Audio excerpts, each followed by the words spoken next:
ಇನ್ನು ಕೇಂದ್ರಕ್ಕೆ ತಮಿಳುನಾಡು ಮತ್ತೆ ಸೆಡ್ಡು ಹೊಡೆದಿದೆ ಅನ್ನೋದು ಗೊತ್ತಾಗ್ತಾ ಇದೆ. ಭಾಷಾ ಸಮರದ ಮಧ್ಯೆಯೇ ಮತ್ತೊಂದು ಮಹತ್ವದ ನಿರ್ಧಾರವನ್ನು ಕೈಗೊಳ್ಳಲಾಗಿದೆ. ಕೇಂದ್ರಕ್ಕೆ ಮತ್ತೆ ಸೆಡ್ಡು ಹೊಡೆದ ತಮಿಳುನಾಡು. ಭಾಷಾ ಸಮರದ ಮಧ್ಯೆಯೇ ಮತ್ತೊಂದು ಮಹತ್ವದ ನಿರ್ಧಾರವನ್ನು ಕೈಗೊಳ್ಳಲಾಗಿದೆ. ರಾಜ್ಯ ಬಜೆಟ್ನಲ್ಲಿ ರೂಪಾಯಿ ಚಿಹ್ನೆಗೆ ಕೊಕ್ಕನ್ನು ಹಾಕಲಾಗಿದೆ.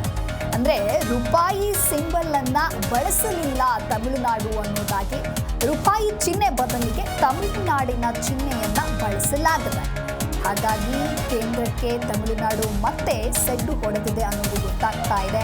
ಈಗಾಗಲೇ ಭಾಷಾ ಸಮರ ಇದ್ದು ಈ ನಡುವೆಯೇ ಮತ್ತೊಂದು ಮಹತ್ವದ ನಿರ್ಧಾರವನ್ನು ಕೈಗೊಳ್ಳಲಾಗಿದ್ದು ರಾಜ್ಯ ಬಜೆಟ್ನಲ್ಲಿ ರೂಪಾಯಿ ಚಿಹ್ನೆಗೆ ಕೊಕ್ಕ ಹಾಕಲಾಗಿದೆ.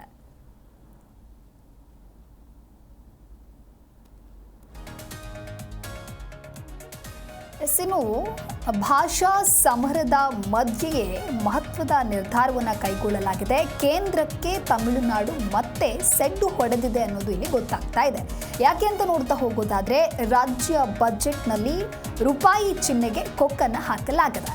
ಅಂದರೆ ರೂಪಾಯಿ ಸಿಂಬಲ್ ಅನ್ನು ತಮಿಳುನಾಡು ಬಳಸಲಿಲ್ಲ. ಅದರ ಬದಲಾಗಿ ರೂಪಾಯಿ ಚಿಹ್ನೆಯ ಬದಲಿಗೆ ತಮಿಳುನಾಡಿನ ಚಿಹ್ನೆಯನ್ನು ಬಳಸಲಾಗಿದೆ. ಹಾಗಾಗಿ ಇದು ಒಂದು ರೀತಿ ತಮಿಳುನಾಡು ಕೇಂದ್ರಕ್ಕೆ ಮತ್ತೆ ಸೆಡ್ಡು ಹೊಡೆದಂತೆ ಕಾಣಿಸ್ತಾ ಇದೆ. ಭಾಷಾ ಸಮರದ ನಡುವೆಯೇ ಮತ್ತೊಂದು ಈ ರೀತಿಯಾಗಿ ಮಹತ್ವದ ನಿರ್ಧಾರ ಕೈಗೊಂಡಿರೋದು ನಂತರದಲ್ಲಿ ಮತ್ತೆ ಚರ್ಚೆಗೆ ಕಾರಣವಾಗಬಹುದು. ರೂಪಾಯಿ ಸಿಂಬಲ್ ಅನ್ನು ತಮಿಳುನಾಡು ಬಳಸದೆ ಬದಲಿಗೆ ತಮಿಳುನಾಡಿನ ಚಿಹ್ನೆಯನ್ನು ಬಳಸಿದೆ.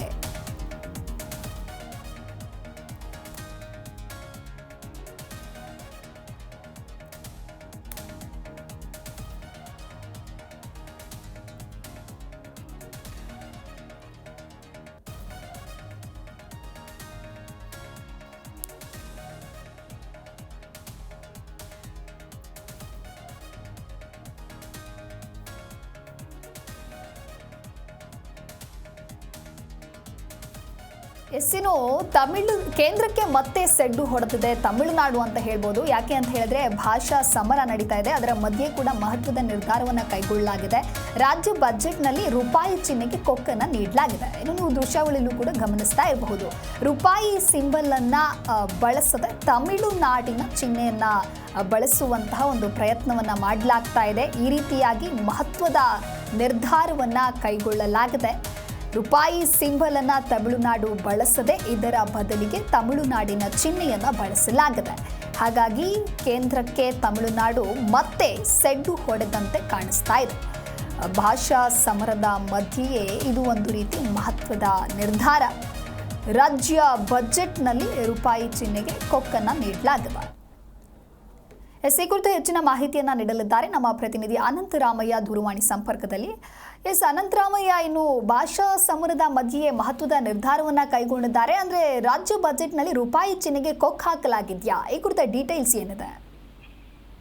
ದಿವ್ಯದಾಸ್, ಏನಂದ್ರೆ ಈ ತಮಿಳುನಾಡಿನ ಒಂದು ಸರ್ಕಾರ ಮತ್ತೆ ಕೇಂದ್ರ ಸರ್ಕಾರದ ನಡುವಿನ ಏನು ಈ ಒಂದು ಲ್ಯಾಂಗ್ವೇಜ್ ವಾರ್ ಅನಂತರ ಒಂದು ಡಿಲಿಮಿಟೇಷನ್ ವಾರ್ ಕೂಡ ಒಂದು ದೊಡ್ಡ ಮಟ್ಟದಲ್ಲಿ ನಡೀತಾ ಇದ್ದಿದ್ದನ್ನ ನಾವು ಕಳೆದ ಕೆಲವಾರು ದಿನಗಳಿಂದ ಗಮನಿಸ್ತಾ ಇದ್ದೀವಿ. ಏನು ತಮಿಳುನಾಡು ಸರ್ಕಾರ ಕೇಂದ್ರ ಸರ್ಕಾರ ಏನು ಹೇರಲು ಹೊರಟಿರುವಂತಹ ಹಿಂದಿ ಒಂದು ಭಾಷಾ ನೀತಿಯನ್ನ ಏನು 3 ಲ್ಯಾಂಗ್ವೇಜ್ ಸಿಸ್ಟಮ್ ಅನ್ನ ಅಪೋಸ್ ಮಾಡ್ಕೊಂಡ್ ಬಂದಿದ್ದಂಥದ್ದು.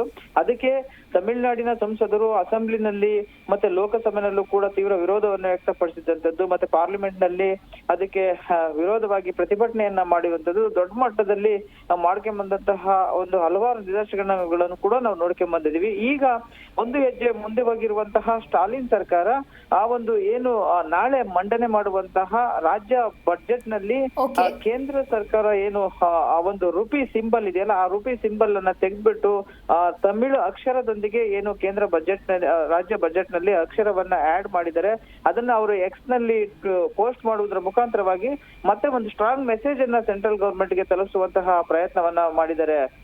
ದಿವ್ಯಾ, ಈ ನಿಟ್ಟಿನಲ್ಲಿ ಇದು ಒಂದು ದೊಡ್ಡ ಮಟ್ಟದಲ್ಲಿ ಕೇಂದ್ರ ಸರ್ಕಾರವನ್ನ ಒಂದು ರೂಪಿಯನ್ನ ಡ್ರಾಪ್ ಮಾಡೋದ್ರ ಮುಖಾಂತರವಾಗಿ ನಾವು ಮತ್ತೂ ಕೂಡ ಇದನ್ನ ಯಾವುದೇ ಕಾರಣಕ್ಕೂ ನಾವು ಅಕ್ಸೆಪ್ಟ್ ಮಾಡಕ್ಕೆ ತಯಾರಿಲ್ಲ ಅನ್ನೋ ಒಂದು ಮೆಸೇಜ್ ಅನ್ನ ತಮಿಳುನಾಡು ಸರ್ಕಾರ ಕೇಂದ್ರ ಸರ್ಕಾರಕ್ಕೆ ಕೊಟ್ಟಿದೆ ಅಂತ ಹೇಳ್ಬೋದು. ದಿವ್ಯಾದಾಸ್. ಓಕೆ, ಥ್ಯಾಂಕ್ ಯು ಅನಂತರಾಮಯ್ಯ ನಿಮ್ಮೆಲ್ಲ ಮಾಹಿತಿಗಾಗಿ.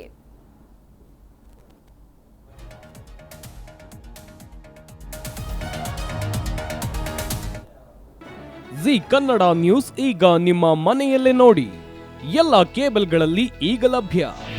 ನಿಮ್ಮ ನೆಚ್ಚಿನ ಜಿ ಕನ್ನಡ ನ್ಯೂಸ್ ಈಗ ಸನ್ ಡೈರೆಕ್ಟ್ ನಲ್ಲಿ number 292, Tata play number 1664, Jio TV number 1334, NXT digital number 30, N cable number 30, city networks 51, U digital number 162, GTPL number 17, Rockline telecommunications number 42, Shri Basaveshwara cable number 168, rural cable network 60, Vinayaka digital 57, Abhishek cable 821, city channel 53, Siddeshwara cable network 57, V4 digital Infotech 628, ಸೂರ್ಯ digital networks 53, Gajanan digital number 836, Malnad Infotech private limited number 56, Metrocast number 830, Victory Digital number 167ರಲ್ಲಿ ನೋಡಿ ಆನಂದಿಸಿ.